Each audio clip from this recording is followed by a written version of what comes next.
यंदाचा गणेशोत्सव शांततेत पार, जिल्हा पोलीस दलाकडून ठोस उपाययोजना। सांगली जिल्ह्यात गणेशोत्सव अनुषंगाने पोलीस विभागातर्फे 10 कलमी कार्यक्रम राबविण्याबाबत सर्व गणेशोत्सव मंडळांना आवाहन करण्यात आलेले होते।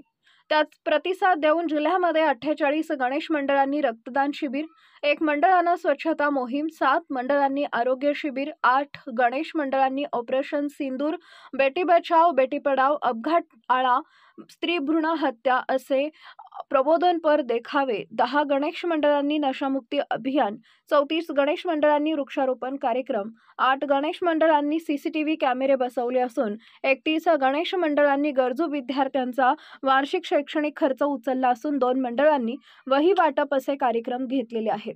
गणेशोत्सव व ईद मिलाद हा शांतता व सौहार्दपूर्ण वातावरणात पार पडावा याकरता दत्त गणेशोत्सव मंडळ योजना तयार करण्यात आलेली होती। सर्व गणेश मंडळांना दत्तक समन्वय नेमण्यात आलेले होते।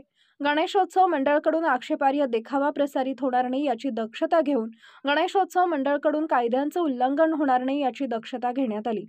गणेशोत्सव मंडळाला पर्यावरणपूरक गणेशोत्सव साजरा करण्यासाठी प्रोत्साहित करण्यात आले। जिल्ह्यातील एकूण 5861 मंडळांना 81 अधिकारी व 1021 पोलीस अंमलदार यांची दत्तक समन्वय म्हणून नेमणूक करण्यात आलेली होती। सांगली जिल्ह्यामध्ये पर्यावरणपूरक गणेशोत्सव साजरा व्हावा याकरता उपविभागीय स्तरावर पर्यावरणपूरक गणेशोत्सव साजरा करणाऱ्या 3 सर्वोत्कृष्ट गणेश मंडळांची निवड करण्यात येणार असून त्यांना सांगली जिल्हा पोलीस दलाच्या वतीने बक्षीस देऊन गौरव करण्यात येणार आहे।